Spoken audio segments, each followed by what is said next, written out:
여러분 안녕하십니까? 뉴스데스크 제주입니다. 일요일인 오늘 제주 지방은 대기 불안정으로 인해 강한 바람과 함께 곳에 따라 비가 내렸습니다. 육상에는 한라산을 제외한 전 지역에 폭염특보가 발효 중인 가운데 제주시 30.8도, 성산 31.1도 등으로 대부분 지역이 30도를 웃돌았습니다. 해상에는 중국 상하이를 향해 북상 중인 제10호 태풍 암필의 간접 영향으로 제주도 남쪽 먼 바다에는 풍랑경보가, 북부와 북동 연안, 투자도를 제외한 제주도 앞바다에는 풍랑주의보가 내려졌습니다. 기상청은 내일까지 해안에 높은 물결과 너울이 예상돼 해수욕장과 갯바위 등에서는 안전사고에 유의해 줄 것을 당부했습니다. 오는 10월 해군의 국제관함식 제주기지 개최를 둘러싸고 논란이 커지고 있는 상황이죠. 강정마을회가 오늘 입장을 결정하기 위한 주민 토론회를 열고 있습니다. 이소영 기자입니다. 해군의 국제관함식 제주기지 개최 여부를 두고 열린 주민 토론회. 마을회가 회의 진행을 외부에 공개하지 않기로 정하고 개최한 토론회는 예정대로 저녁 7시 반쯤 시작됐습니다. 주민들은 지난 18일 2달여 앞으로 다가온 국제관함식 개최 여부를 조속히 결정해달라는 청와대 이용선 시민사회 혁신수석의 이야기를 공유하고 수용 여부 논의에 들어갔습니다. 하지만 회의 직전까지도 주민들의 의견은 엇갈렸습니다. 관함식 개최를 수용하자는 주민들은 이번 행사를 갈등을 해소하는 계기가 될 수 있기를 바랐습니다. 이 기회를 통해서 대통령이 오시면은 유감 표명을 받고 또 기재부로 올라간 예산을 받아서 다시 우리 공동체 회복 사업을 하는 게 그게 또 우리 강정 주민의 또 앞으로의 어떤 미래의 희망이 아닌가 그렇게 생각합니다. 그러나 수용에 반대하는 주민들은 갈등 해소 계기는 해군의 행사가 아니라 국가 행사인 민군 복합형 관광미양 완공식이 돼야 한다고 강조했습니다. 민군 복합형 관광미양 완공식을 통해서 대통령이 내려오시고 민항 기능에 대해서 제도적으로 뒷받침해 주겠다라는 약속과 함께 그다음에 강정마을의 아픔에 대해서도 유감의 표명을 해주시고 오늘 주민 토론회에는 청와대와 국방부 관계자도 함께 참석한 가운데 강정마을회가 관함식 개최 수용 여부를 어떻게 결정할지 관심이 쏠리고 있습니다. MBC 뉴스 이소연입니다.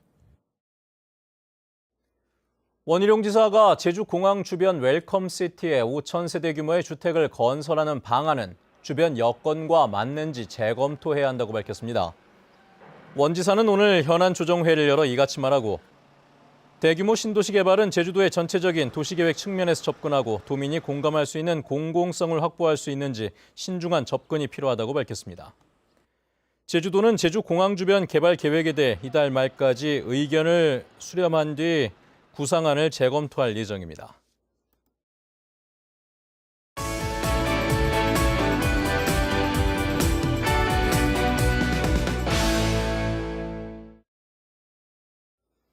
서귀포시 표선면 앞바다에 있는 탐라 해저 분화구의 최고 수심은 60m가 넘습니다. 그 속의 생태계는 어떨까요? 심해 다이버들이 분화구 바닥까지 직접 들어가서 촬영을 해봤습니다. 오승철 기자입니다. 100kg에 가까운 심해 잠수 장비와 수중 스쿠터로 무장한 다이버들이 바닷속으로 뛰어듭니다. 탐라해저 분화구 밑바닥까지 내려가는 데만 5분.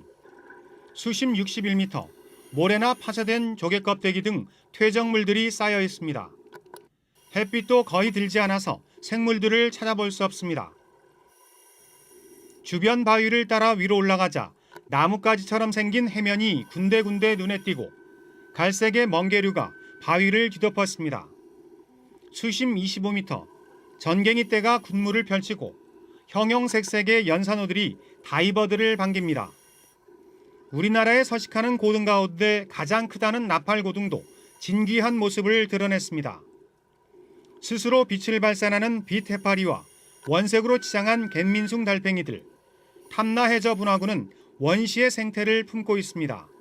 벤자리, 벤자민 이 고기가 때로 이렇게 막 계속 왔다 갔다 그래서 생태 환경이 상당히 이렇게 아직 잘 보존이 되어 있는 것 같습니다. 남북 방향 660m, 동서 방향 430m로 축구장 면적의 16배가 넘는 탐라해저 분화구. 사실상 처음 속살을 드러낸 가운데 어떤 생물이 얼마나 서식하고 있는지, 그리고 분화구의 생성 비밀에 대한 체계적인 조사가 필요해 보입니다. MBC 뉴스 오승철입니다. 오늘 오전 11시 반쯤 제주시 한경면 판포포구 부근 바다에서 42살 이모 씨가 수상 오토바이를 탄 채 표류하고 있는 것을 행인이 발견해 해경에 신고했습니다. 해경은 구조함과 헬기를 동원해 1시간여 수색한 끝에 판포포구에서 서쪽으로 4.6km 떨어진 해상에서 물에 빠진 이 씨를 발견하고 병원으로 이송했습니다. 해경은 구조 당시 탈진 증세를 보인 이 씨가 건강을 회복하는 대로 풍랑특보 속에서도 표류를 하게 된 경위를 조사할 예정입니다. 오늘 새벽 0시 50분쯤 제주시 노영동의 한 아파트 3층에서 18살 이모 양이 떨어져 인근 병원으로 옮겨져 치료를 받고 있습니다. 또 어제 낮 12시쯤에는 제주시 연동의 한 오피스텔 앞에서 27살 김모 씨가 쓰러져 있는 것을 주민이 발견해 병원으로 옮겼지만 숨졌습니다.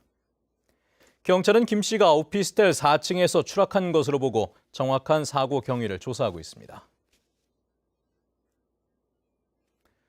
오늘 오후 1시 59분쯤 제주도 제주시 서쪽 56km 해역에서 규모 2.6의 지진이 발생했습니다. 기상청은 이번 지진이 깊이 16km 지점에서 발생했고 대부분의 사람들은 느끼지 못하고 지진계에만 기록됐다고 밝혔습니다. 개방형 직위인 제주시와 서귀포시장 원서 접수가 내일 마감됩니다. 제주도는 내일 저녁 6시 행정시장 원서 접수가 끝나면 선발시험위원회와 인사위원회를 거쳐 복수의 후보자를 추려내게 됩니다. 원희룡 지사는 이들 가운데 임용 예정자를 정해 도의회 인사청문회 결과에 따라 최종 임명할 예정입니다. 한편 현재까지 제주시와 서귀포시장 지원자는 없는 것으로 확인되고 있습니다. 제주시에서 서귀포 방면의 평화로에도 속도 위반 구간 단속이 이뤄집니다. 제주도는 오는 9월까지 예산 2억 5천만 원을 들여 제주시 애월읍 광명리 공룡랜드 인근에서 서귀포시 안덕면 동광일 교차로까지 16km 구간에 구간 단속 카메라를 설치하기로 했습니다. 지난해 7월부터 운영 중인 평화로 서귀포에서 제주시 방면 구간 단속에서는 하루 평균 속도 위반 차량 33대가 적발되고 있습니다. 제주혁신도시의 주민과 이전 기관 직원들을 위한 복합센터가 들었습니다. 국토교통부는 혁신도시 정주 여건 개선과 활성화 사업에 제주복합혁신센터 건립사업을 선정하고 내년부터 완공까지 국비와 지방비 300억 원을 투입합니다. 서귀포시 제주혁신도시 내 11,000제곱미터 부지에 지하 1층, 지상 3층 규모로 지어지는 제주복합혁신센터는 수영장과 어린이집 등 문화체육시설을 갖추고 오는 2023년에 완공될 예정입니다. 제주시가 도심지 공원을 개발해 주차장으로 조성하려던 계획을 백지화했습니다. 제주시는 1도 2동 공원 부지 5만 제곱미터 가운데 1만 제곱미터를 주차장 용도로 변경하고 129면 규모의 주차장을 조성하려던 계획과 관련해 민원조정위원회를 열어 전면 철회하기로 결정했습니다.